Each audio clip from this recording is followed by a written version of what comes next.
going on? Good evening, everybody.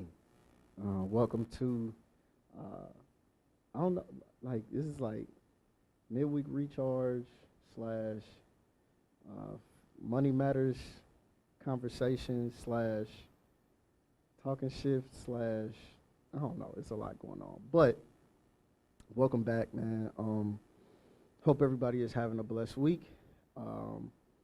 This is our February format for Bible study as we are in this series, Money Matters, and we are discussing handling money God's way. For those of you who do not know, we are using Sundays to have discussions about giving, and we're taking Wednesdays, bringing in professionals to discuss gaining and growing. And so what I want you to do right now, for those of you who are tapped in with us, if you will please so graciously hit the like, hit the share, tag some people, and prepare for tonight's conversation, man.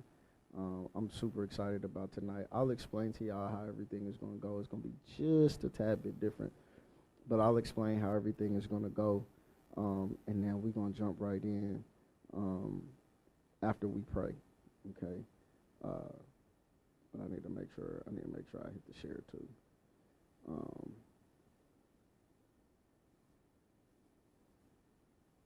But yeah, after we pray, we're gonna really lock in. So, if everyone could please hit the like, hit the share, tag some people in the comment section, we would definitely appreciate that.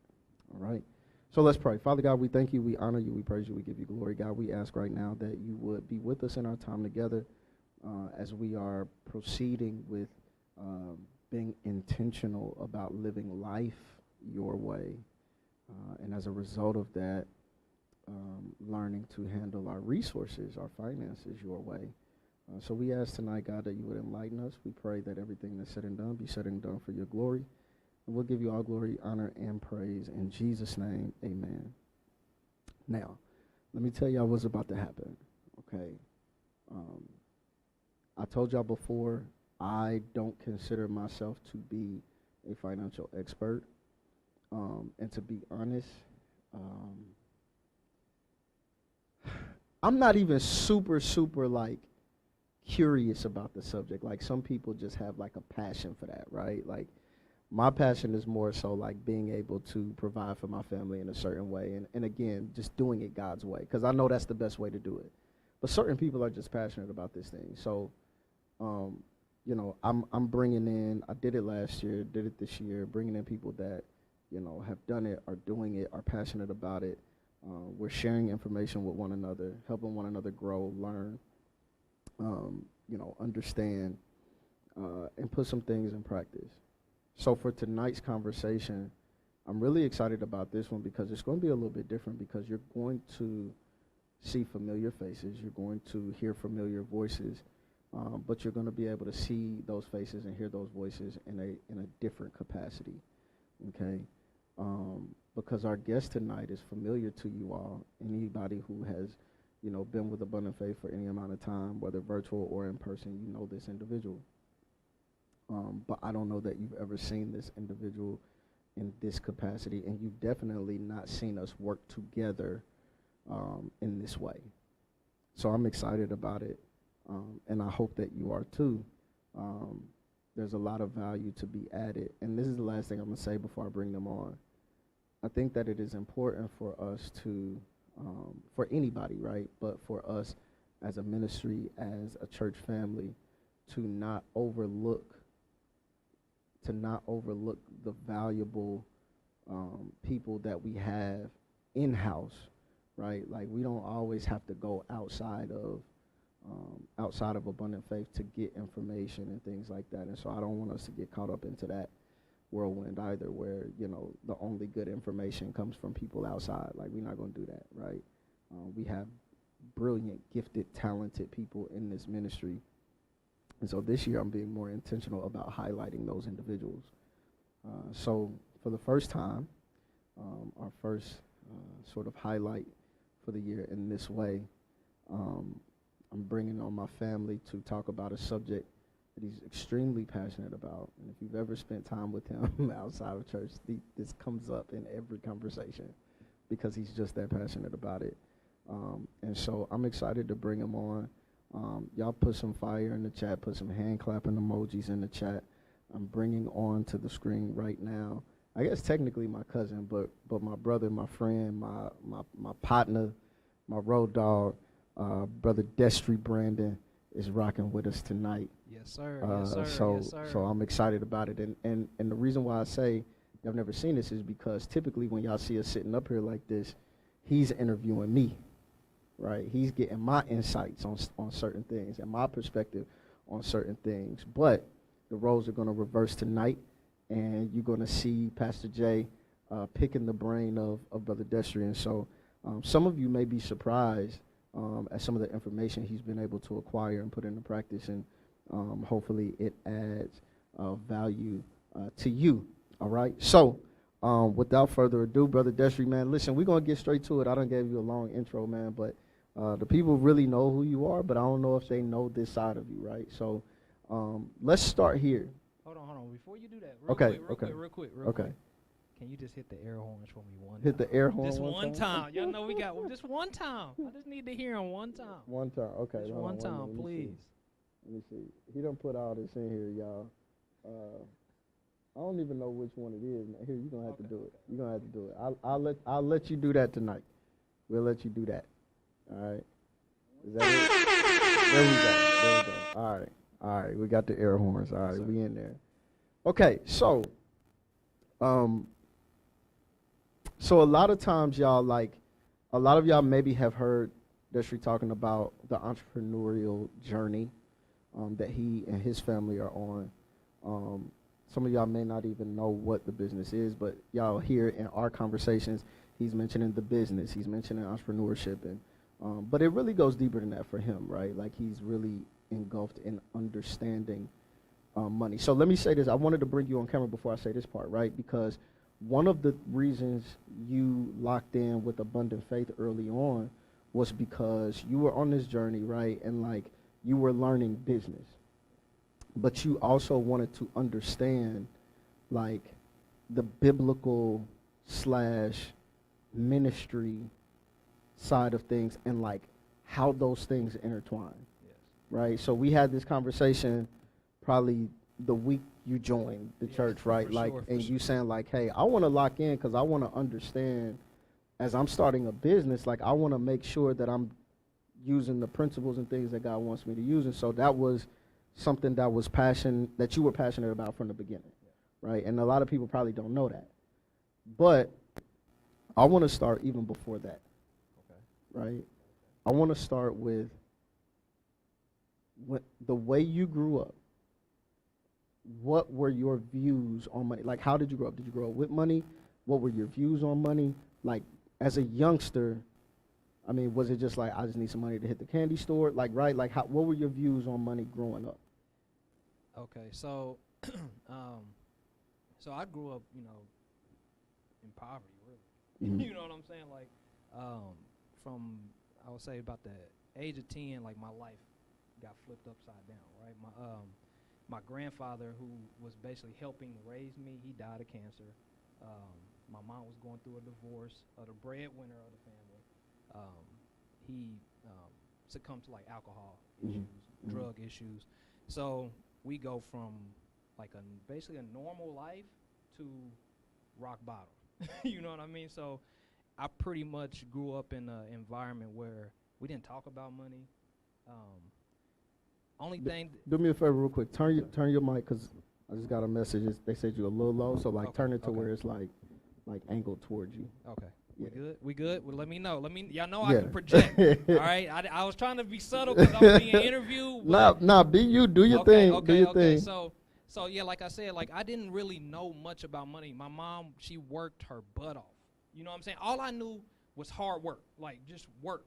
You know what I mean? That's all I knew. So I didn't know anything about money. My mom would say things like, you need to save money, all these things, but I didn't know how money worked at all. Right. You know what I'm saying? I didn't know anything that I have come to know. You know what I'm saying? Right. So I grew up, like I said, in poverty, not really understanding money, not understanding how it worked, not understanding its value, not understanding its place. There was a time in my life where I did think that money was kind of evil, because I've seen people do evil stuff with money. Yeah. So I grew up kind of like. And then we've heard the misquoted scriptures too. Yeah, right? absolutely, Which in some ways molds our thinking as it pertains to. Absolutely. So I grew up like outside of my household, like half my family drug dealers, half of them drug addicts.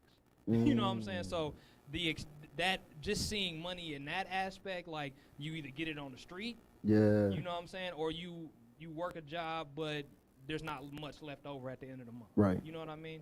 So that was like my introduction to money. For sure. Yeah. For sure. So, and I think that's interesting because in the church space, right, specifically in the black church, right, like many of us, regardless of how we might have viewed our upbringings in terms of our household, many of us have, similar experiences in like, this molding of thinking like, oh, if you got money, you're in some way evil or immoral or, whatever. If you're broke, in some way you're more moral and holy. You know what I'm saying? Like, and that is not even consistent with Scripture, right? But I wanted to start there because I think it's important for us to understand, as we have this conversation tonight, the progression through the journey, right?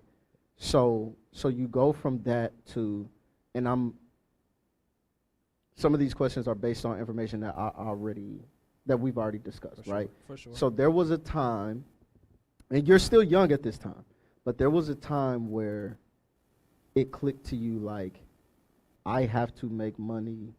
Like, as a kid, your mentality shifts to like, I have to provide for my household. Absolutely. So I told you 10 years old, life gets flipped upside down, right? My mom meets a guy named Jeff, and he works for a guy who basically does, I don't know what the proper word for it. It's kind of constructed like he paints houses, basically. Mm-hmm. What was that? That's not interior. I mean, it's contracting. So he owned a contracting company. For sure. Okay. Right? And at 13, I get my first job with them. Okay. You know, so all summer, I'm waking up dumber. Like, I never, like I told you, like my mom did not play about work ethic. Mm-hmm. Like, wasn't no sleeping in. Like, I always joke about this, and this is why I hate going to the store. My mom used to come home from work past 10 stores and have me walk to the store to go get groceries. I'm dead serious. Like, she didn't care if it was raining. She didn't care if it was snowing. Yeah. She didn't care if it was a blizzard outside. I'd be like, Ma, you just passed the store. Yeah. And she would have me walk to the store. But I guess in her own way, she was teaching me work ethic. Yeah, so fast forward. So fast forward, I'm 13. I get this job, and all I want to do is work because it clicks to me that the more I work, the more I'll make. Mm-hmm. You know what I'm saying? But it still never clicked to me that what that guy was doing was entrepreneurship. It never clicked to me. Okay. Never. So check this out, because here's the thing. Like, obviously, because of who you are, like, entrepreneurship is going to be the undertone of this conversation. Absolutely. But, and I know you have a theory on this too, but I'm going to just say this for the sake of understanding. Everybody's not an entrepreneur. Absolutely. Right? Absolutely. So you have this moment, you're 13, you're working, and you said it clicks to you, the more I work, the more money I get. Absolutely. Right? Then, and I'm jumping, but then there's another shift where, and I want to know where did the first piece of information that caused this shift come from? There's another shift where you realize you had this one epiphany, the more I work, the more money I get. But then you have another epiphany, so to speak, of like, wait, I can make money work for me. Yes. So how does that happen? Okay, so that took, I'll tell you the very first time that I saw it and it still never clicked, mm-hmm. right? And then I'll tell you like when it actually clicked. Okay. So I met my wife at McDonald's, right? And there was this shoe store called the Athlete's Foot. Yeah. Right behind where my mom stayed. Yeah, they sponsored my basketball team. Right. My So AU team. So every day I would walk from my mom's house. You got to go behind the store, behind the plaza. On the corner was that Athlete's Foot For sure. store, and then I would, beeline to McDonald's. Right. Right. If anybody is around that 38th and Post McDonald's, you know exactly what I'm saying, right? Exactly. That Athlete's Foot was once owned by a black man Jerry Harkness. who played for the Pacers. Plays for the Pacers. Yep, he sponsored our team. He sold it to 2 Chinese men. Okay. Right? I don't know if they owned it. I don't know. But they took it from what it was to like streetwear. Mm-hmm. They were getting all the Jordans. Mm-hmm. They were getting all this stuff, right? So I realized that they love McDonald's. Right? This is funny. So I just be putting these pieces together now, but I never saw this when I was a kid. Like, I realized that they love McDonald's. I couldn't afford what was in that store. I could never afford it. Like, my mom was not on no we hood rich. Like, she would tell me, we ain't got it. You're not getting no J's. You can wear these Starberries. Remember those Starberries? Yes, sir. Stephen Barry, sir. I worked there. Yes, sir. You can wear these Starberries and get roasted. I can wear those Shacks and get roasted. You know what I'm saying? The Shacks was the Kmart specials. Yes, sir. My mom was buying all the get roasted clothes. Yeah. All right. Okay. So everything was get roasted. Okay. Everything I had on was get roasted. So I desired to have these things because in the neighborhood, bro, everybody had the J's. Everybody had the nice stuff, the Jabos, the this and that. And I was rocking the get roasted, right? So, like I said, I realized that they loved McDonald's. So what I would do is I would use my discount at McDonald's, my money, right? I would buy them lunch every day. I would buy them lunch, and like at the end of that month, they would just give me like 50% off any shoe I want. So then I would buy myself shoes, buy my sister shoes, and that was like the first time that I was putting my money to work. Didn't know, but that's what I was doing, right? Then I had this little locker candy store type thing. I realized everybody liked to snack. Right. So my mom would go to Costco, buy candy. I would bust it down, make the best candy bags, and then sell it until they stopped me. They was hating on me. They stopped me, right? Yeah. All right. It's frowned upon in school. It's frowned upon, right? So I'm not encouraging it. Still never occurred to me. Right. Right? Still never occurred to me. Once, this is when the shift happened. Crazy, right? I know I'm about to get out the Army. I was in the Army for 8 years, for those of you who don't know, right? I know I'm about to get out the Army. I'm sitting at my desk, and I got this old iPhone, right? And I got an old eBay account that I've been using forever just to buy stuff, and then I'd resell it and then buy more stuff, right? I got this old iPhone, and I listed on eBay, right? That thing sold in 10 seconds, $300. And I'm like, hold on, wait a minute. Wait. What? So again, for those of you who don't know, Desri's personality is once something clicks in his mind, it's 0 to 100. Like he fully engulfs in whatever is happening in his mind at the time. Yes. So when he's telling you he has this realization, you have to know his personality to know how extreme this is, because that means that he's going full throttle into. So I don't even know this part of the story, but just knowing your personality, like you were probably looking for every little piece of anything you could put on eBay. Bro, listen to this. I used to work 40 hours for $300. Yeah. I made it in 10 seconds. Yeah. So that not only taught me about putting your money to work, right? And I'm not even there yet, but that also taught me that the speed in which you can do things, right? So check this out. So from there, I started. It's like the windows opened up to me, right? And I didn't really understand that I had been already doing this. Like anytime I needed some money or something like that, I would sell my shoes on eBay, get the money, do whatever, because I was a poor college kid, right? I gotta eat, I gotta whatever. Or I would sell them to people, or whatever. I would flip them, basically, and or I would get me more shoes or whatever. But I never thought about it like as a business, as a ways to make money. But I'm about to get out the Army, bro, and I'm running this youth program, but I don't know what I'm going to do next. Like, I don't know. Right. But I know I have this stuff that I can sell to maybe accumulate a little bit of money, because I know I'm not re-signing. Right. You see what I'm saying? So I'm like, okay, let me sell this iPhone real quick. That thing's sold in 10 seconds for $300. I instantly had $300, and like I said, I wasn't making $300 a day. Right. Let alone in 10 seconds. Right. So then I said, okay, let me take a percentage of this money, right? Because I've had heard people saying, put your money to work, put your money to work, put your money, but I didn't know what that meant. So I said, let me take a percentage of this, right? Let me just put it to the side, because I don't even know what to do with it yet, right? Let me just put it to the side. I put it to the side.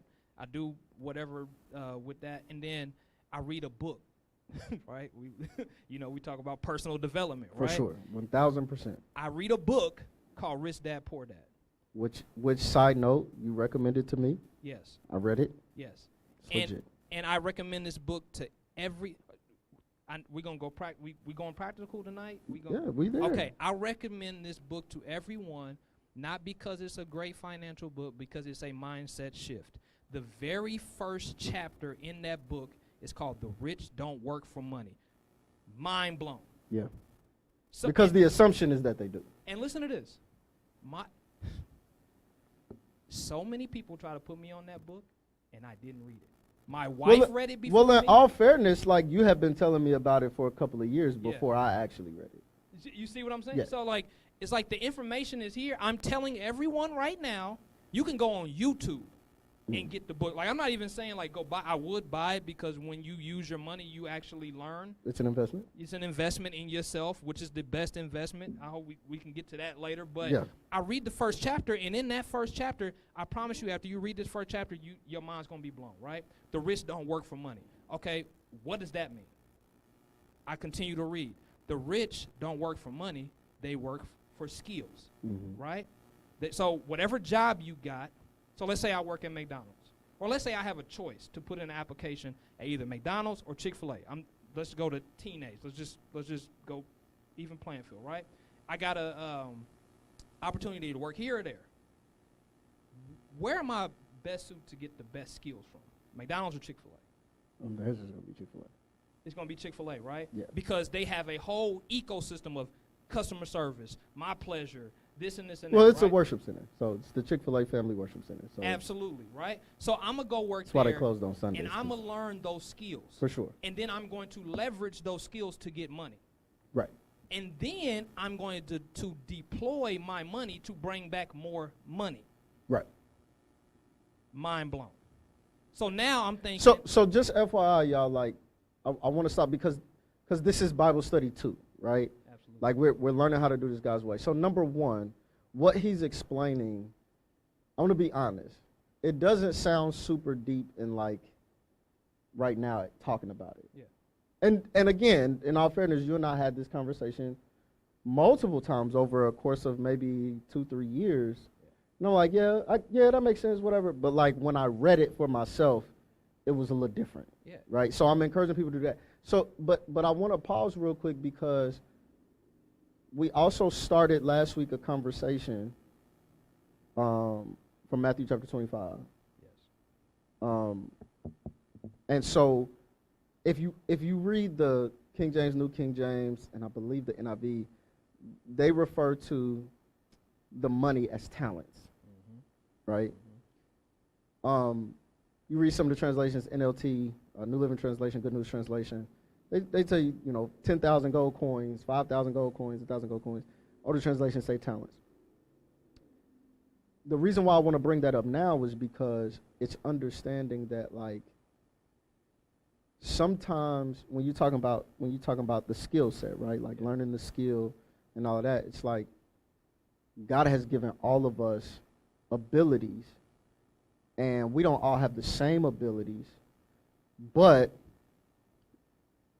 we all have the ability to use the abilities we've been given. Absolutely. Yeah.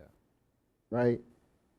So in this parable of the talents, where you've got the one that was given 10,000, he goes and invested 10,000, come back with more. One was given 5,000, he goes and invested 5,000, puts that money to work. Let's use that term. They put that 5,000 to work, they come back with more. The one with 1,000 buries it. Right? So essentially, between your journey and reading this book, it kind of clicks, like, not intentionally, but I've kind of been burying my talents. Absolutely. right? Yeah. And so now I have to shift from a 1,000 coin mentality to a 5,000, 10,000 coin mentality. Well, and let me say this too, because before that happened, you know, I had already published books. Mhm. I had already like been speaking and doing stuff, but I still didn't understand money. For See sure. what I'm saying? So I had other avenues of making money, but I didn't understand how money worked. Mm-hmm. You see what I'm saying? So this shift that we were just talking about, like now I'm understanding how it actually works. If that Gotcha. makes sense. You see what I'm saying? Yeah, for sure. Because it's one thing to make it, and then it's another thing to know how it's supposed to work. Right. You know what I'm saying? Right. So I didn't mean to go off on that tangent, but I just wanted to No, make it that's clear, that's like, we have to understand how it actually works. 1,000%. You see what I'm saying? 1,000%. So you go and read this book, and this is sort of a time frame, right? Like this is obviously not in the same day, Yeah. but in the same time frame. Yeah. You know, you have this epiphany with the iPhone. You read this book. Yeah. You know, you're now open to a new understanding of the type of relationship you can and probably should have with money. Yeah. Correct? Yes. Okay. So then what happens? So then I continue to read Okay. the book. And the next lesson in I can't remember which chapter, but the next like practical lesson that you learn in there is basically you take out a sheet of paper, Mm-hmm. right? On the left-hand side, you write down liabilities. On the right-hand side, you write down assets. I actually want people to do this right now, like Mhm. in your head or Mhm. whatever, Mm-hmm. right? Because remember you said when we say that the rich don't work for money, they work for skills, they leverage those skills, they make money, and they deploy their money to make more money, right? Mhm. That sounds simple. But when you actually go through this exercise, it actually shows you that you're on the wrong side of the game. Mm-hmm. Because one thing that we got to understand is we're all playing this game. But we're also, majority, me included at this time, I'm just on the wrong side of the game. Like, so here's what I mean. You're already in real estate. You're just on the wrong side of real estate. Right. You're already in business. You're just on the wrong side. You're on the consumer side. You're not on the producer side. Right. So when we do this exercise, you take a sheet of paper, right? And I want you all to do this exercise as we speak. Write down liability. This is everything that takes money away from you. That's a liability, right? So all your bills, all those things. Write down all those things. On the right-hand side, write down assets, all the things that bring you money. Mm-hmm. I had nothing on that side. Mm-hmm. Outside of a W-2. Yeah, right. Your I had job. nothing on that side. Yeah. So I knew that with all my aspirations of wanting to make money and do all these different things, I was never going to get there if this column was still blank. For sure. You see what I'm saying? So if we got a column full of this, you see, full of liabilities, but no assets at all, that's a problem. And that book taught me that. Mm-hmm. So that's the next thing I do. I started thinking about, okay, assets. Okay, I know this reselling thing. Like, I know this is an actual industry. I started doing, like, research. Okay, I know the market cap for this industry was at $1 billion back then. It's soared since then, right? Mm-hmm. It's at $1 billion back then. eBay was already a $1 billion corporation at that point. So I'm like, okay, it's no real barrier to entry to this thing. It don't cost nothing to start it. I've already sold the iPhone. Let me see what's around my house that I can sell. Right. I sold all my shoes, everything I had. I had a sneaker collection, like a real sneaker collection. I remember. Right?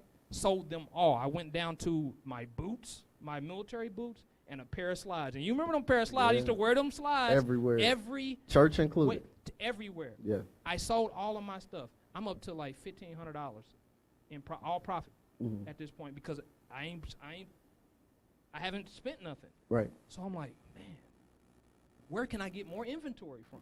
So I started researching eBay business, or reselling business. There's millions of videos now, especially now. There's millions of videos on reselling. I actually think, and you know, they said everybody's not an entrepreneur or whatnot, but I actually do think everybody should be entrepreneurial. Mm-hmm. And I think the reselling business is actually the best business for anyone to do side note or on the side or whatever because of the barrier to entry and because everybody has at least $1,000 in their house that they don't use. You see what I'm saying? Mm-hmm. So if you're just trying to make some side money or whatever, an extra $1,000. I think there was a statistic out a couple years ago that said an extra $1,000 a month for most families puts them over a hump, right? So basically, your rent is covered or your mortgage is covered. Now you just got to worry about other things, right? Right. I believe reselling is the easiest way to that. Okay. It's the simplest, easiest way. So to your question, I read that, I do that exercise, and then I start thinking, how can I accumulate some assets, right? The first thing that I think about is the resale. And I start doing that research, and I realize that there's a whole business around people buying things that people don't want no more and reselling them. And then now, like when you said that thing clicked in my head, now I'm like, I'm swimming right at this point. I'm in the deep end at this point. Right. So. Because I mean, and again, that's your personality, right? Like once it clicks, you're all in. My wife was like, "What are you doing with this stuff?" Like I'm in the house because I don't know how to ship at this point. I'm making boxes. Like I'm in the garage. Like cutting boxes up to ship shoes off. You know, and doing all this stuff. And like I said, I sold all of my stuff first. Everything that I saw that was valuable, I sold it. Because I'm like, this is crazy. I'm making what I would make in a month, in a week from reselling. Like, my mind is blown at this point. And I haven't even, at this point, I haven't even started, like, actually getting things. This is just from my own stuff. Okay. You see what I'm saying? So here's where I want to shift the convo. Okay. Here's where I want to shift the convo. You know how yeah. So because really, so some of y'all that have been rocking with us for a while, y'all remember we did a test run on a podcast called the Kingdom Business Podcast. Yes. We did a test run with that. Absolutely. And the goal of that podcast was to, like I mentioned at the beginning of this episode, you came in the door like, I want to understand how to run my business under biblical principle and it be profitable, right? So we did a test run with the Kingdom Business Podcast to have conversations that sort of like marry those two ideas. Absolutely. I'm only bringing that up to say, I think that to a degree, right, like the financial conversation and the entrepreneurial conversation, although for you are intertwined, we don't have enough time to deal with both. So I want to kind of separate them a little bit, because now as you're going through this intro to entrepreneurship, right, that's what we'll call it, right, where you're realizing, like, I got all of this stuff in my house, like I'm selling it, right, like I'm looking at resale business, all of that. You step into the door of entrepreneurship, but that then causes you to go down a rabbit hole of understanding money and finances, like in general. Yes. Like so I want to shift from how you built your business from that to what it is now, because I think that's a different conversation, and sort of shift to once it clicks, like, yo, this is now, I'm understanding this is a part of a financial game that I didn't know the rules to. Like, don't say that. Where then do we go from there? Okay. Because you just took me somewhere, right? One of my mentors, business coach, always says, if you don't know the rules to the game, you can't win, right? If you don't know the rules to the game, you cannot win. If we don't know the rules to money, we can't win with money, right? So we already went through like one rule of money, right? Matter of fact, let's step back for a second. Let's go straight biblical, right? Because, like you said, this platform is for that, right? So let's go there. There's 3 rules that I know of. Now you Pastor Jay. So let me know if I'm wrong, but there's 3 rules biblically. Okay. For money, right? Number 1, we're taught to give. We're taught to give, right? For sure. Now, the giving isn't for God. The giving is for us. Now, I've been researching heavy because you said this is the year of the intentional. I'm being intentional about whatever we're talking about at that point. I'm being intentional about studying it. You see what I'm saying? So if this say that one more time. Whatever we're being intentional about, I've been intentional about studying that thing. So what you're saying is, just as a side note, I want to make sure I'm understanding. What you're saying is, I get up and say, we're in this series. Yes. And then you're taking your own time to dig deeper into that topic. Bruh, I'm literally going, okay, so sometimes y'all see me run from here to back there, and sometimes that's for that, but sometimes that's for me. Okay. So I'm going back there like, let me write this down, let me read about this right now. I get to Googling, I get, you know what I'm saying? Like, I'm going down that rabbit hole. Yeah. In real time, I'm going down this rabbit hole because I'm realizing that I did a little research, right? I realized that money is mentioned in the Bible over 2,000 times. That's more than faith and prayer combined. And why is that? Because, I've told us why. Why is that? Because money is important to us. For sure. And God also knew that money is the biggest idol. It's the biggest idol globally. Right? Let that breathe for a second. It's the biggest idol. Some of you will, okay, let me put it like this. If I stole all the food from your fridge right now, you're going to be mad. You probably put fisticuffs on me, right? If I stole all the money that you got, you probably want to kill me. Right? Like, let's just, you see what I'm saying? Like, money is that big for us. I saw people go to war over $20. You know what I'm saying? Like, it's that big for us. Right. Not for him. So, I read this thing today. It was crazy, right? It was talking about worshiping God with your wealth. And I'm like, oh, that's a different way of thinking, right? So now, okay, I'm going through, I know it's 2,000 verses about this because it's important to us.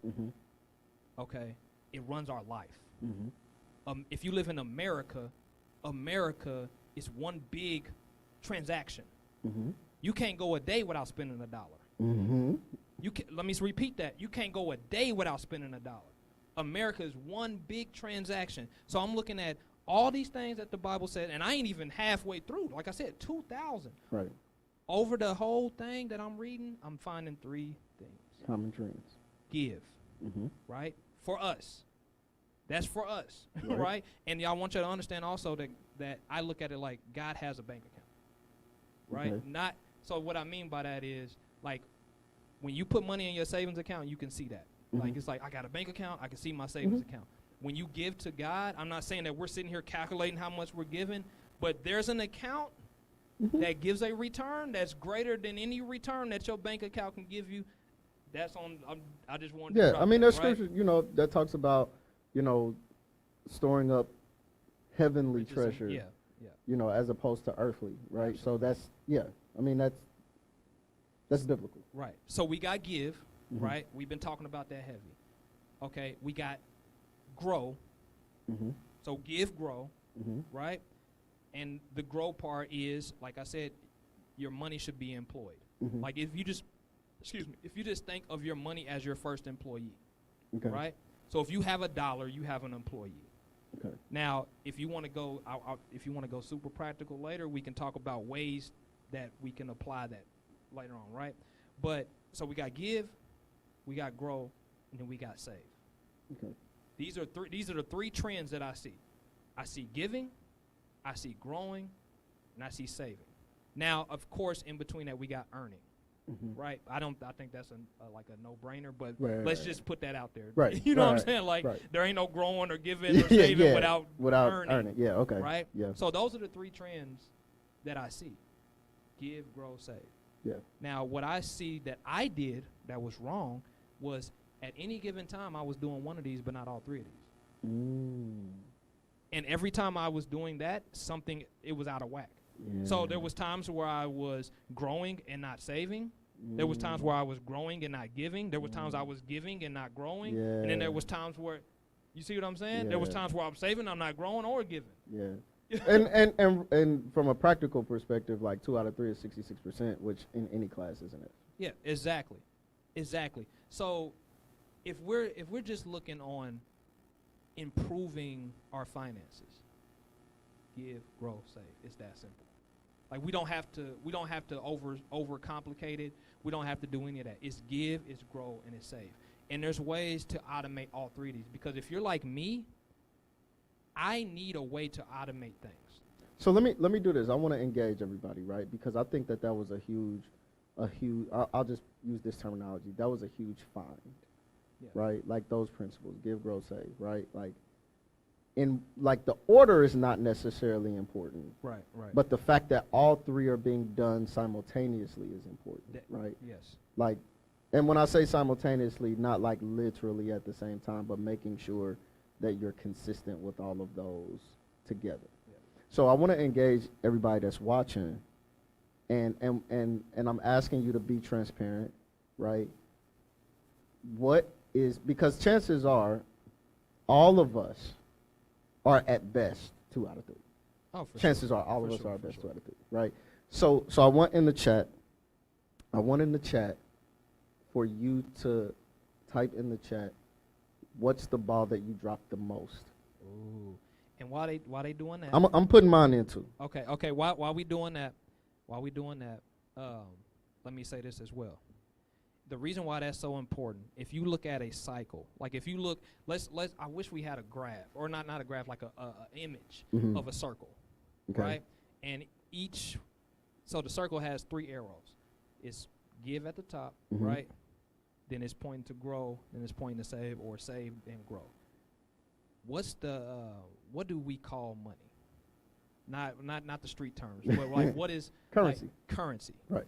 Meaning, okay, I'm not trying to be corny or any of that, but currency, current, constantly moving. The flow. So if you see this is the flow. This is It's called currency because it's designed to flow. it's supposed to flow. It's not supposed to stay stagnant.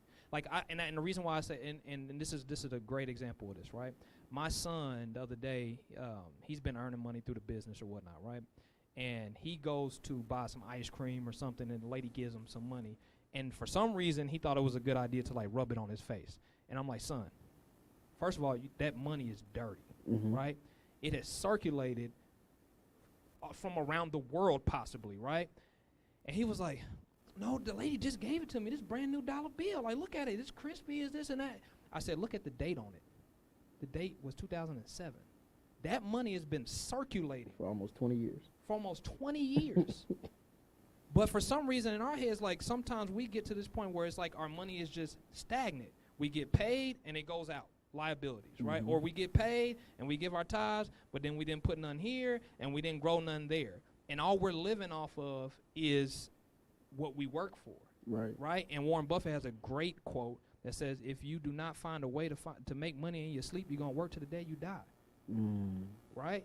Like if you don't find a way to make money in your sleep, bro, when we talked about shifts that happen, the very first time I woke up and I did no work and I saw $200 or $350, $5.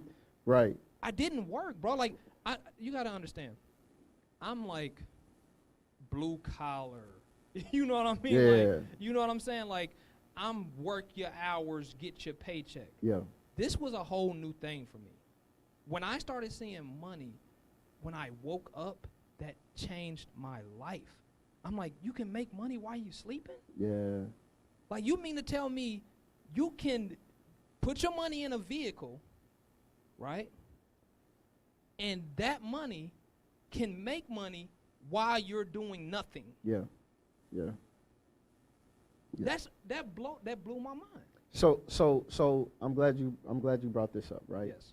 Because when you say it that way, I'm looking at including myself, 3 people who followed instructions and put where they dropped the ball the most, right?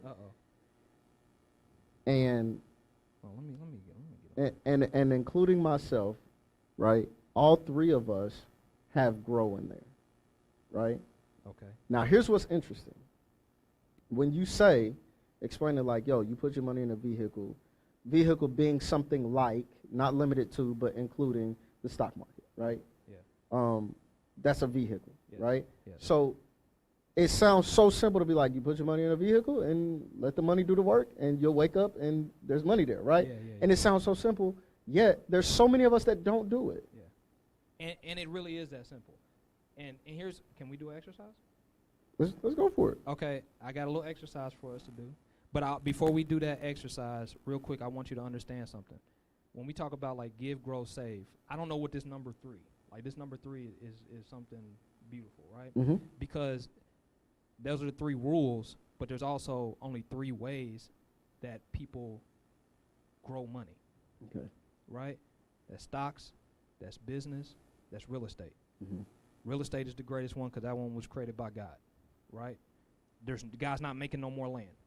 Yeah. So real estate has always been the biggest one. You've seen wars happen because of real estate. You've seen it's still happening because of real. Like there was a guy. This is crazy, but there's a guy here. There's a businessman who's literally talking about going and taking resources from Africa again, right? Colonizing Africa again. Real estate. Yeah. You see what I'm saying? But I want to rewind real quick. Yeah. I want to rewind. I went off. No, not even that you went off. I just want to highlight, you know, when we're considering things, like I think sometimes we overlook like how amazing God is. Yeah.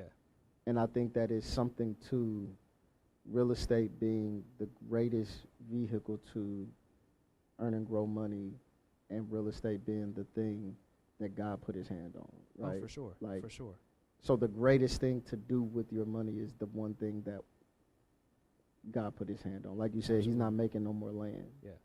Like, real estate is undefeated, and it would always be undefeated, and it would always be the thing that people are going to go to war for. yeah. And it's sad to say that, but I mean that literally. Yeah. You know what I mean? Like, Yeah. literally. I mean, most wars are over territory, which is Yeah. land, which is real estate. Yeah. Absolutely. And the resources that The are resources in that that are land. in, yeah. You see what I'm saying? Yeah. So, you know, back in the day, wherever you landed, you might tap into some oil under Yeah. or some gold. Some gold, yeah. Or whatever. You see what I'm saying? And land appreciates. Yeah. Your home appreciates. All these things appreciate. But let's do this exercise real quick, right? Okay, so I said something that's important.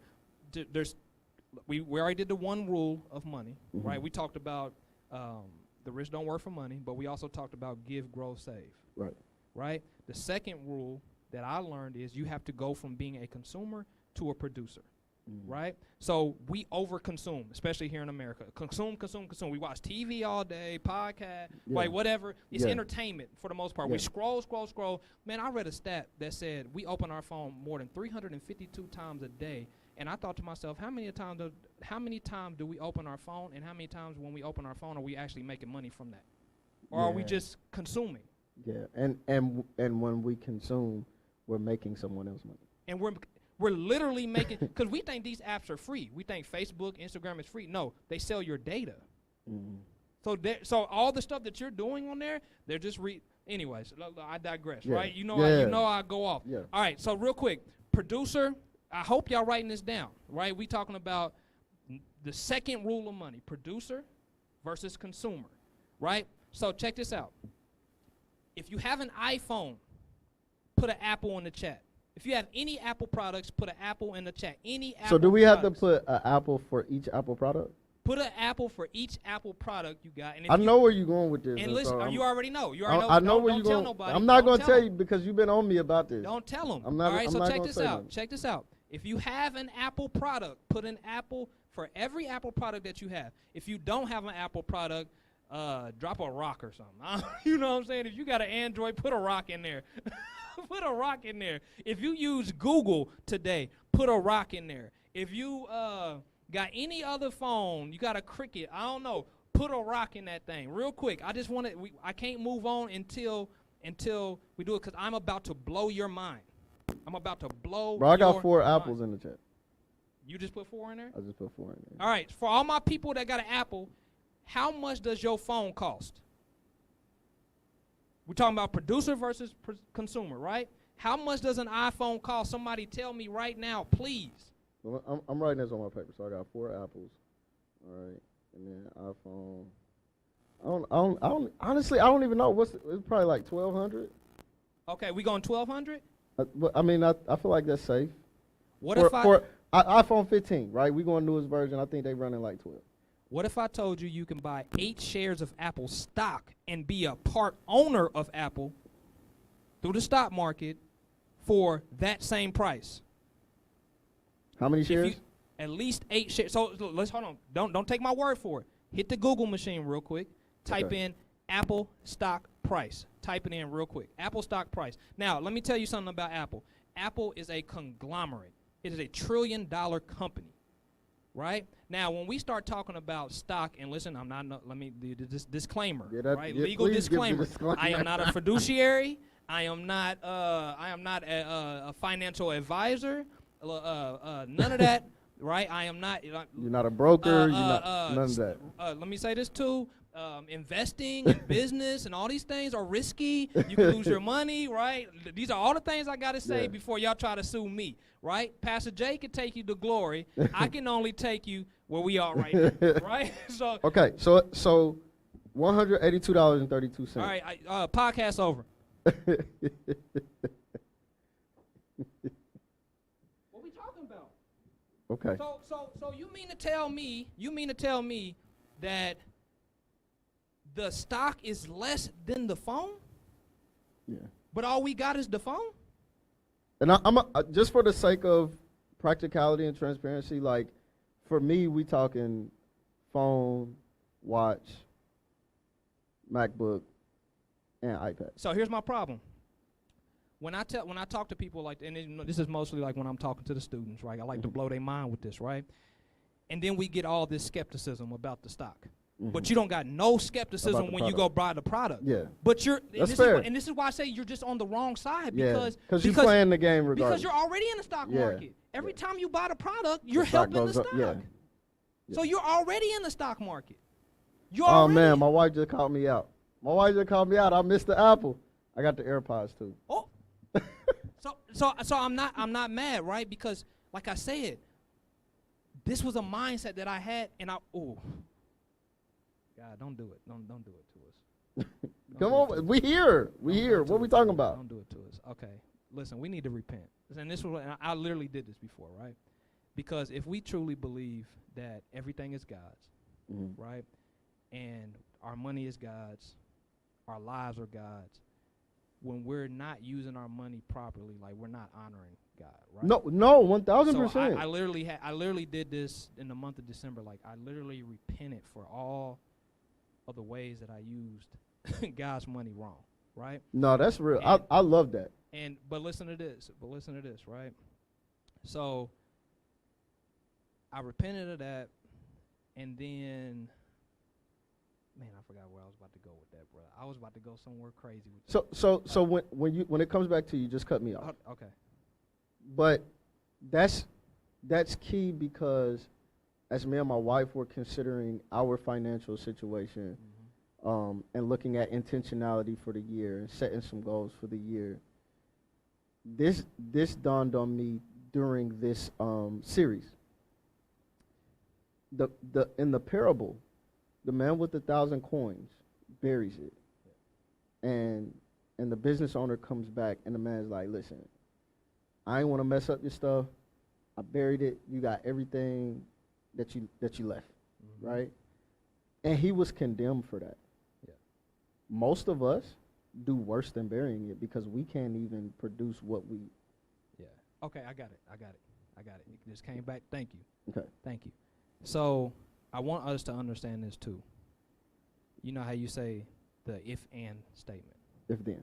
If-then statement, right? So if the law of sowing or reaping works, then it always works. That's why it's law. So that's why it's law, right? And what you got to understand is, and this was me personally, and this is why I repented, because I realized that even though now I'm on the right side, I had sowed so many bad seeds that I was still reaping the benefits of those bad seeds, even though I'm doing the right things now. Do you see what I'm saying? So, like, I did 20 years of the wrong thing. Yeah. I did 5 years of the right thing, and I'm looking at God like, God, why you not blessing this? Why you not doing this? And it's like, bro, you did 20 years. I tried for 20 years. I tried to get you. I sent God, bro. My uncle came to Indianapolis this had to be 10 years ago. Came to Indianapolis. He was just getting into real estate. He dropped this book on me. Nephew, read this book, man. Read this book. It's a little blue book, probably 60 pages. Read this book. He hadn't even been in real estate. My man's a millionaire now. He hadn't even, this one book, bro, says everything that you need to know. That I'm, the stuff that I ain't even got. He gave me this book 10 years ago. Guess who read it? My wife read it. So I want, y'all got to understand this. My wife was on this stuff before I was ever on this. I'm supposed to be the When you leader. say this stuff, you're saying personal development. Personal development, money. She was reading money books before me, The Millionaire Mind, the Rich Dad, Poor Dad. She was trying to put me on. I'm on motivation. I'm waking up just on motivation. You know what I'm saying? I'm just motivational every day. Yeah. But I'm looking at all the times that God tried to say, hey, like, do you know the earlier you start in this type of stuff, the better off you do? Yeah. Like, I just want to give you an example that we all know. LeBron is LeBron because he started at what age? So that goes into another book, Outliers. The Outliers. Yeah. It takes 10 years for majority of success to even start. Yeah. So you don't even start till 10. Yeah. So if I would have started 10 years ago, where would I be now? Yeah. So when I'm talking about this stuff right now, are we going to take action right now? Yeah. That's all I'm saying. Okay, I'm going to give you an easy one. Because you saying, okay, Destry, like, I'm not versed in the stock market. Okay, I got a question for you. How much stuff are you actually listening to or reading about the stock market or business or any of this stuff? Are you going through? Pastor Jaden sat up here for the past 3 weeks. Have you read a book yet? Have you watched a YouTube video? It's free. Yeah. Like, it's so much free material on this stuff, man. Okay, so let's do this. There's an app called Acorns. I'm giving. They are not sponsoring this podcast. They are not sponsoring this app podcast. This is for the benefit of the people. I just want to give y'all something that we can apply right now. You can download this app right now. You can set it up right now. You can invest $5 a day and add roundups, right? $5 a day plus roundups a year is $2,000, right? $2,000 a year. Now, understand, when we're talking like stocks, when we're talking business, when we're talking any of this stuff, money in general, it's a long-term game. Right. If you're trying to get rich quick, I ain't got nothing. I don't right. got nothing That's not your round. If you're trying to make money quick, I don't got nothing for you, right? Because I ain't rich, but you said resale. You trying to make some quick money. Now, okay, I'm gonna say that. Right? Because even that takes time. For sure. Right? But to get good at it. But I'm saying if you can sell your stuff that's in your house, you can make money today off of that. But go ahead. Okay. Go ahead, because I got Bible for what you're about to say. Okay. So go ahead. So with the Acorns, that's $5 a day. It'll come out without you even seeing, and that's what I'm saying. There's a book called The Automatic Millionaire. I gave you this book. There's a book called The Automatic Millionaire. It talks about just putting $5 to $10 a day, right? Like I said, that's $2,000 a year. If you did $10 a day, that's over $3,000. By year 2, it's going to start to compound. Every year is giving you a 10% return, but then it compounds, and then compound is the interest that your interest makes. Right. You see what I'm saying? So now your original investment is still growing, but your interest is growing interest on top of it. Right. And that's like super speed. So let's just say you do that for 10. Let's say you just set it and forget it. Do you know your kids can eat off of that? Like, let's just talk about legacy. Like, one of my dreams. So, but now you're okay. So now you're shifting essentially from, in terms of mentality, right? You're shifting from riches to wealth. Yes. And that type of talk. And what is wealth? Right? Wealth is just an abundance of resources. Right. So when you're talking about passing down to your kids, like if you talk to people that got something to pass down, they're not talking about passing riches to their children. They're talking about passing wealth to their children. They're talking about passing wealth. But I wanna get that because you mentioned like this is a long-term play, right? It's a long-term play. It's a long-term play. And this principle is found in the book of Genesis. So way in the beginning. Yeah. And it's consistent throughout Scripture, all the way through the New Testament. God's method is seed, time, and harvest. Yep.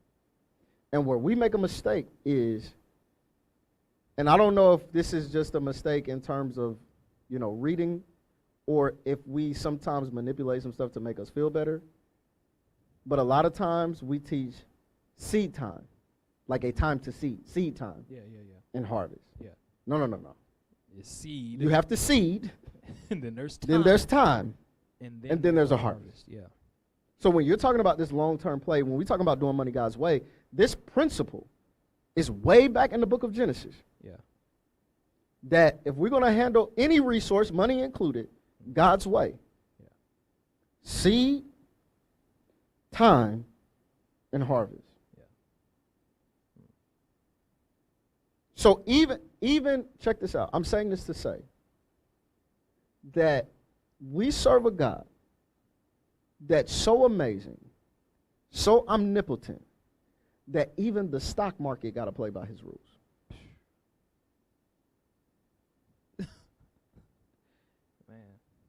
Let it breathe for a minute. And the stock market don't got to know that it's playing by his rules. Oh, yeah.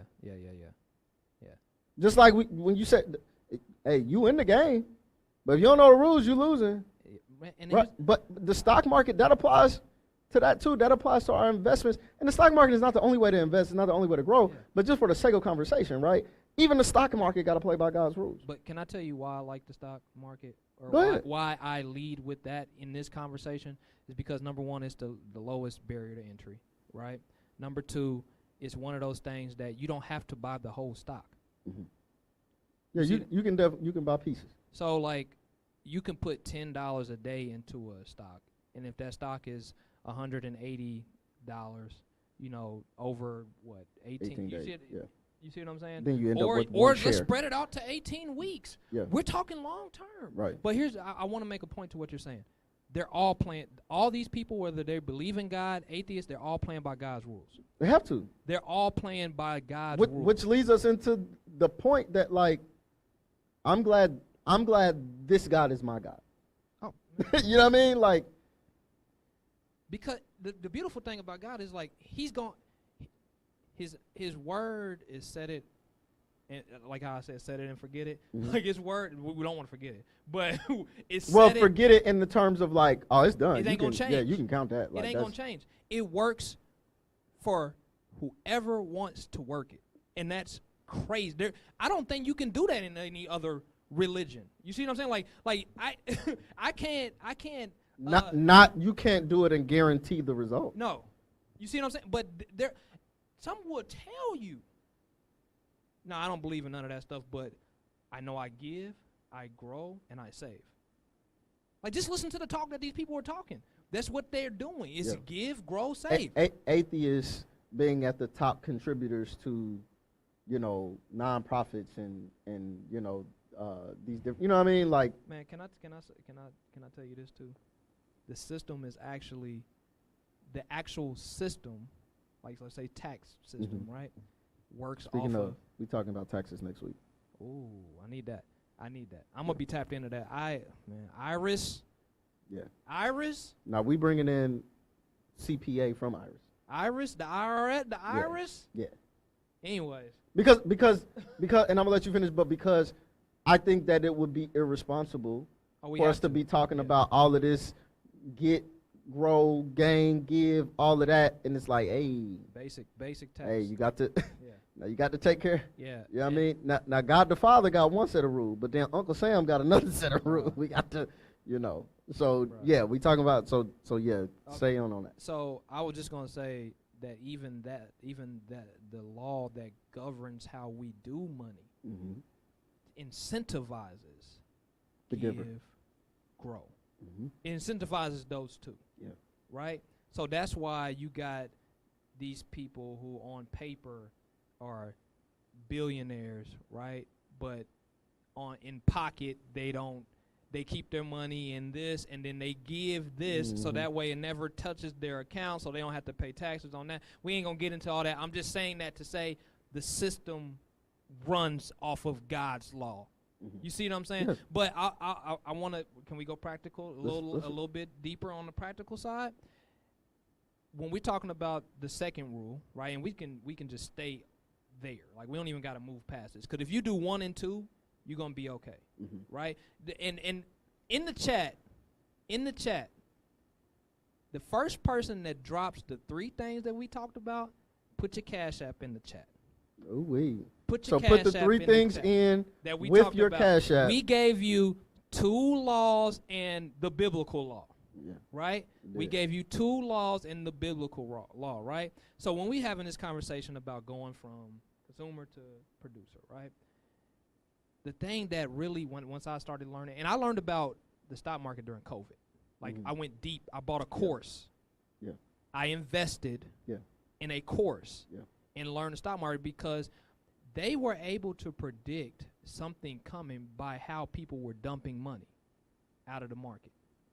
Now, that's a whole nother conversation for a whole nother time, right? They were able to predict that something was coming because the people that were running these companies were dumping their money over here and investing it over here into medical things. Whole nother conversation, right? Whole nother conversation. But I want us to understand that when we're talking that shift, we're talking about thinking about who owns that. Yeah. Who owns that, right? So when we go to shop, like, you know, we go to the mall, we might go to Amazon, but let's just talk about physical stores. We're talking about the outlets. Do you know that the company that owns like 90% operates 90% of the malls and the strip malls, first of all, started here. Yeah. Simon Property Group. Yeah. So, okay, if I'm going to go shop at the mall, maybe I just want to go check out who owns the mall and see if it's publicly traded, meaning it's on the stock market, right? Now, here's the beautiful thing of why I say the entry level to the stock is so low or whatever. There's a lot of research that goes behind it. But what I'm trying to get us to think about is, I'm not even telling you to put your money in it. What I'm telling you to think about is, if I'm going to consume these things, let me at least see who owns these things. Let me see how much these things cost versus how much they're selling the product for. You see what I'm saying? So the thing I love about the stock market is that you can invest in real estate through stock market. They're called REITs, Real Estate Investment Trust, right? REITs, REITs, right? Simon Property Group is a REIT. They pay you a dividend, right? And a dividend is basically just money that you get paid based off of the stock, right? So, I mean, I'm not going to go deep into that. It's a little bit deeper than that, but I'm not going to go too deep into that. The reason why I say Simon Property Group, number one, because they own almost all the malls, but you might say, Desiree, the mall's about to be obsolete. They actually have a plan for when it's becoming obsolete. And their stock is just growing and producing and growing and producing and growing. I think, but so let me, just to add on to that point, right? Like, I think it's also, let it not be lost on us that the stock market is essentially your way into ownership. Yeah.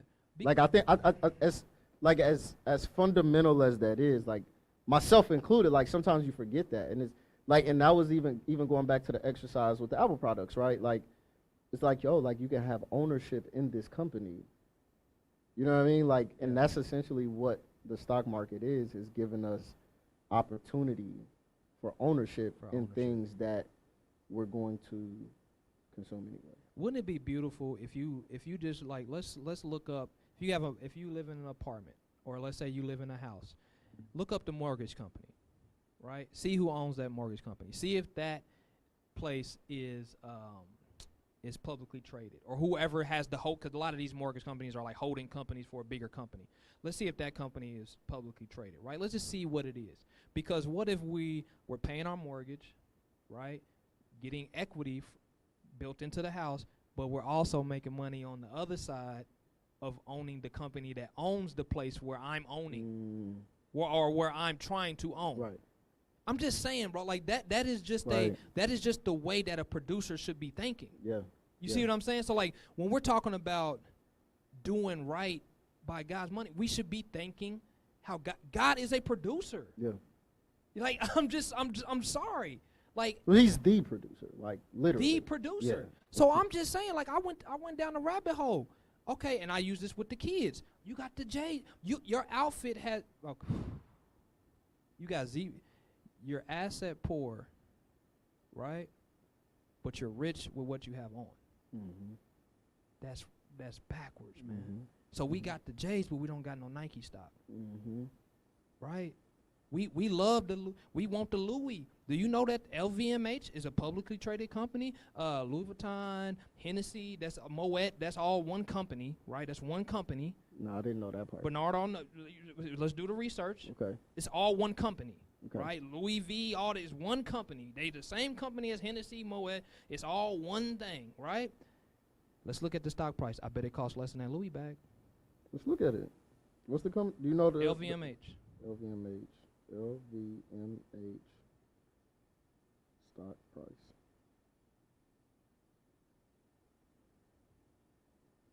$179.30. Podcast over. I'm just saying. It costs less to be a producer. It costs more to be a consumer than it does to be a producer. Yeah. Listen, if you got any value from this, like, I'm not even the host tonight, but if you got any value, I do want to lead the people with something. Okay. I didn't even talk to you about this, but I do want to lead the people with something. Let's rock it. But first, I need to know, did y'all get any value from this today? Did your mindset shift? What is the first thing you're going to apply? I just hope I just didn't jibber jab up here, and we can go for another 2 hours. Yeah, but because here's the thing, y'all. Here's what I want us to understand from this series. It's intentional that this series is only a month long.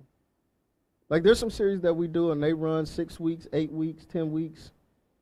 It's intentional that this series is only a month long. And one of the reasons is because we need to have, it can't be shorter than a month, because we need to have enough information to act on. Yes. I don't want it to be longer than a month because I don't want us on overload and overwhelmed on things that, you know what I mean? Like, we don't.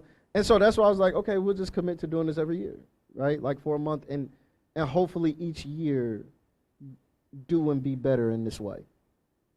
So with that being said, in terms of like the value, like, I think, so for example, we spoke last week with Mr. Allen, and, you know, me and my wife were talking about after the fact, like, he casually dropped, like, yeah, I was ready to do this, and, you know, dropped $250,000 of my own dollars, and it's just like, rewind. You're just gonna skate past that. You know, right? we got that drop in there, right. too. So everybody's not there, obviously. Yeah. You know what I'm saying? So to me, this is a great conversation to have, because you're talking about the the average Joe, so to speak. And like, I intentionally did that. Yeah, like, I mean, you know what I mean? Like, this is where we are. So I'll speak for me, right? Like, in terms of the added value. And again, this is an extension of conversations that you and I have had, you know, previously. But it adds value because, you know, this is not a situation where, from a legal perspective, when you start looking at like legal documents, and there's certain processes in life that are intentionally complicated because they don't want you to know the information. This type of stuff is like, yo, the information's there, just folks don't want to. Well, can I say something to that? Yeah. That was what you're saying was actually done purposely to keep classism going, right? So the reason why we call it financial literacy, because finance is an actual language. Yeah. There's actual words that they put that mean something very simple. Right. Like when you start looking at, if y'all do start looking into the stock market, you're going to see words that mean something very simple, but it's a word that they put there to make you do this. Oh, no, I ain't even going to look at that. Well, and even to that point, right, First Lady been kind of having your back in the chat, because, like, you're saying things like compounding, right? Yeah. And she literally searched definition, put it in the chat so people understand from definition what that is. Dividends. She just said, right? So to your point, right, like, don't get overwhelmed. Like, here's the beautiful part. Like, she can do that while listening. You know what I mean? Like, and some of y'all didn't even take notes. So it's even the point of, like, how is she able to do that while listening? Because all the information in her phone, right? Yeah, like, so don't get discouraged by, like, I don't know what that means. Like, look it up and keep it moving. You know what's so beautiful? And this, we can end, and I give y'all this thing that I want to give y'all at the end of this. So First Lady used to work at a bank. For sure. If y'all don't believe nothing I just said today, go look at what banks do. That's a very interesting concept. This is how I actually learned everything. Very interesting. When I found this out, I was like tripping. Go watch what banks do. You go to a bank, you go put your money in the bank. While that's happening, there's a conversation that's happening in the back. Somebody's getting a mortgage, somebody's getting a car loan, somebody's putting money in the stock market, but it's those three pillars that I told you about: business, stock, real estate. It's all happening while so they got cash reserves, saving. They got a way to give to the community, because if you look at even just a Chase Bank, right? They do things in the communities and schools and stuff like that. They give bank accounts to certain kids and stuff like that. So they're giving, they're saving, and they're taking your money and growing it. They're loaning it out to people, and that produces interest and all these other things, and they get that money back, and your I don't want to say little. Your money is sitting there. Well, in comparison to the to the grand scheme of things, right? Your money is sitting there, and you like to see it, and you want to see it grow, and this, but you're not actually doing anything to grow it. I'm just telling you, this game is happening. It's all around you, right? You are participating in business. You are participating in real estate. You are participating in the stock market. Most of us are just on the wrong side of it. You're already in the game. I'm sorry. And Wall Street Trapper said it's the best. If you don't learn the financial game, you're going to be financial prey. So here's the thing. Let's put some Bible on that. Let's do it. You talked about which side of the game you're going to be on. Bible says, choose this day. Yeah. Which one you going to serve? What you going to serve? Because you can't serve God and money. The interesting thing is, to your point, many of us don't realize that if we're consumer only, we are serving money. Bro, you know what's up? You know, I had this realization, because I came to a realization that I'm not asking God for more money ever again, because number one, God set up a system for us to make more money. It starts with our allegiance to the give, grow, save method. But I also came to a realization that I've let a piece of paper run my whole life. And it is literally a piece of paper. During COVID, I hope we learned something from COVID. They printed money during COVID that shows you that it's not as valuable as we think it is. They printed it. Like, go to your printer and go print something. Like, that's what they did during COVID. We put value on money. The money is just around. It's a tool, right? And one of the things, money is a terrible master. It's a great servant. Yeah. Right? So we're in on that. I want to give you I want to give this to the people, right? We didn't get to the business side of things, but like I said, there's a statistic out there that says if a household, especially a family, made an extra $1,000 a month, then that family could relieve a lot of stress. I'm not going to say that will make you financially wealthy or any of that stuff, but it relieves stress, right? I want to offer this to our family, right? Me personally, and I'm going to rope my wife into this. She's outside listening to this, so don't type nothing in the chat, right? But I want to do, and just put me in the chat. I need at least five people. But I would like to do maybe a 3-day, 4-day. It could be on the weekend. We'll figure out the details later. I just need 5 people. If you want to learn how to make an extra $1,000 a month, I can show you how through reselling. Now, that's only $250 a week, right? That's very small. I could teach you that in 3 sessions, maybe 4, because I want to take you out. But on my end, it's not going to cost you anything. Now, for those people, maybe we'll charge like $10, give it to the church. We'll iron out those details. But since we're talking money and we're talking about doing money God's way, and God has blessed me with this information and blessed me with a business, I feel like it is my duty to help other people, right? So, and I will do this immediately. Like, we don't have to, I just need to talk to Pastor Jay. I get 3 weekends etched out. These are the weekends. Show up. If you are interested in that, we're just talking about making an extra $1,000 a month. We ain't talking about 50. We ain't talking about 20. Just an extra $1,000 a month. If you're interested in that, type me in the chat. I'm going to hash these details out. I'll have it together by Sunday. And if that's something that we're going to do, then we can announce that Sunday. Okay, so you got one me. I want to acknowledge some of these because we great wrap up. Acknowledge some of the comments. So going back to the conversation about banks, First Lady was saying that she worked in a bank for 3 years, and so she was saying that they use your money to do mortgages and things like that. She said she made the point, I have an investment account that I won't touch for 10 years, and they're lending that money out. And she says, if I take any money out before the 10 years, I get penalized because they've already loaned it. So you get the penalty because that's the way banks work. So she was just kind of reiterating what you were saying in terms of how banks work. And then you got one me. Okay. All right. Brother Dwayne. He said he in there. I'll get with you personally. If we got anybody else, let me know and we can make this thing happen. But I'll get with you personally. Yeah. Because we're gonna be back there. We're gonna be back there doing our thing anyway. So I'm excited about it. I think we're in a position to change our situations. And like you said, and I've been saying this since probably December at this point, November, December, that if we learn how to do things God's way, miracles look a lot different, right? Yeah. Miracles look a lot different. I love what you said.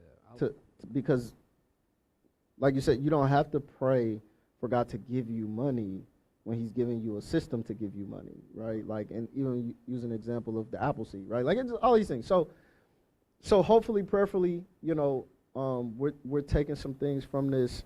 This is a slow burn. We don't have the desire or the capacity to try to give you everything all at once and put you on a get-rich-quick path or anything like that. We're just learning how to do life God's way, and our finances are a part of life.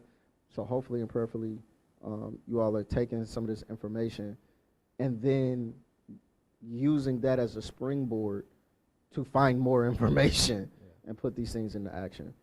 So everybody might be on a different journey. Some of y'all this year, Desiree put this out there. Now I need to learn how to make this $1,000 a month through resale. For some, if you like me, it's like I'm getting into the stock market. For some, we all may be on different paths, but hopefully and prayerfully, individuals are, really locking in with this information, because all we're really talking about is making sure that we're doing this thing God's way. All right. Asia, we working during church hours, so we can't talk during church hours. All right. So I want to just give a couple of just really, really quick announcements. I'm not going to stay here all night with this, but listen, y'all, we are 4 weeks away. Oh, did anybody put the 3? I forgot. Nobody put the 3 of their Cash App. Dang, they don't care about the Cash App? Nobody wanted that Cash App, man. Did they not remember the points? I don't know what they did, but they ain't put no Cash App in there. Wow. I don't know what they did. Okay. Well, hey, offer off the table. Hey, listen. So you miss your blessing. You stay ready. You ain't got to get ready. I was trying to send a Cash App tonight. You stay ready. You ain't got to get ready. I was going to get in trouble, though. I ain't tell my wife. But listen, man, we literally 4 weeks away from the 5-year celebration. Time is going. You be saying it too quick on Sundays, and I don't be able. Time is going crazy. Yeah, 5-year celebration, man. No, Asia, the Monopoly money was all me. He was not in on that. That was all me.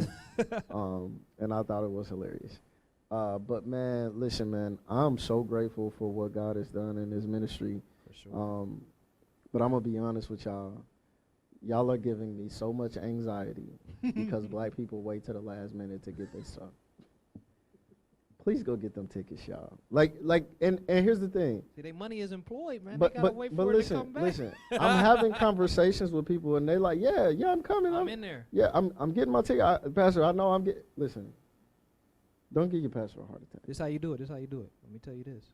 Quick little tip that they do in the finance group, right? If you don't get them tickets 2 weeks out, now it's 60. Hey, listen, That's all you got to do. I'm thinking Boys about gonna it. be signed up, I guarantee I'm you. thinking about it. Listen, folks, everything people have asked for, I've given, right? We made the tickets as low as possible, right? So that everybody, then it was like, can the kids get discounted? I accommodated that. Yeah. You know what I'm saying? Hey, don't give your pastor a heart attack, all right? I know that you all are excited too. Please, just go get the tickets, please. All right. And then, like, listen, this is not just for us, man. This is a celebration. You know, if you got people that, you know, will support, you know, listen, so I didn't know this. The tickets are only on sale for one more week. Oh, so they already had that in play. Yeah, I didn't even know this. So there we go. There we go. She was already on it. She's Listen, on I it. told you she worked at a bank. I mean, listen, she is the church administrator, so she would know. She would know. But man, please go get the tickets. I'm excited about this celebration. We are coming to the conclusion of this series. Which is sad. I know this is your zone, so I know you're upset about it. But we coming to the conclusion of this series. Sunday will be the last Sunday. Okay, but don't forget Sunday is also Heritage Sunday. So you know, come in your African attire and/or your red, black, and green. Come dressed like Huey Newton or Fred Hampton. I don't care. But we showing love to our Black history this Sunday. All right. So a few exciting things. Easter's right around the corner. Easter's right around the corner, so that means Good Friday's right around the corner, which means Palm Sunday is even closer around the corner. Like, we hitting a curve right now where it's like, everything. It's going up. Weather's breaking, so we got things to do, and so we're not going to spend too much time celebrating. Well, we'll spend time celebrating. But we still gotta keep our hands on the plow, y'all. So, yeah, man. We just need to get locked in, man. So I want everybody to make it a point, as we're talking about, doing life God's way. A part of that is even being in the sanctuary. Let's do what we got to do to get here to fellowship and worship together. I've told y'all before, this is no secret. It makes my job easier when y'all are here. It empowers me and lifts me up when y'all are here. It's exciting when y'all are here. So, that's a part of it too. So I look forward to seeing y'all at 10 a.m. on Sunday. Yes, sir. Get y'all's tickets, man. Get y'all's tickets for this celebration. I'm super excited about it. And we'll leave it at that. We'll give y'all the rest of the announcements on Sunday, but we'll leave it there for now. But y'all put some fire in the chat, some hand clapping emojis in the chat. Y'all got to see another side of Brother Destry tonight. And so I'm excited about that. We might have to role reverse a little more often because, man, this dude is a reader, he's a learner, and he's a sharer. So he shares the information that he's obtained. So we may have to do this a little more often. So your daughter wants. Hold on, get ready for the air horn. Yeah, Jewel's birthday. Jewel's birthday. So Jewel wants everyone to know that Friday is her birthday. So yeah, there's that. She is apparently the great-grandchild of Sister Tessa Wells, who wants everybody to know that Sunday is her birthday. Yes. It's, yeah. So, yeah, I guess we're doing birthday announcements, too. But, yeah, man, I hope everybody was blessed tonight. Hope you added some value. Go back, man, and listen to some of these episodes again. Go and listen again. The fact that he's offered to cash app some people to give some information and y'all didn't have it should tell you need to go back and listen. 3 things. Listen, I mean, hey. It was only 3. Listen, you can lead a horse to water, But, again, that just shows the importance. So go back, listen again, write it down, put it into practice, all right? Let's pray and we're going to get out of here. I need to see my kids before they go to bed, all right? But, again, I hope everybody was blessed. We added value. Like and share, y'all. Please like and share. I didn't see nobody get tagged in the comment section, so y'all didn't follow directions on that either. But that's all right, though. You can do it now. Like and share. Tag some people. Send the YouTube link to people because we want to get this information out. All right? All right. You want to pray? Oh, yeah. Let's do that. You want to pray? Let's Go do ahead, man. Let's do that. All right. I'm about to say bow your heads, close your eyes. Father, first of all, we thank you for this conversation. We thank you for this entire month. God, to be honest, we ask that you forgive us for all the times that we did not do right by what's yours. God, not only do we ask that you forgive us, but we ask that you restore the time that we lost. Now that we are doing the right thing, God, we ask that you give us light speed, that you restore us, that you rejuvenate us, God, that you make our that you give us overflow, God, because we want to do right with what's yours. And God, we just ask that you give us the right mindset, that you allow us to take what we learned today and apply it. In Jesus' name we pray. Amen.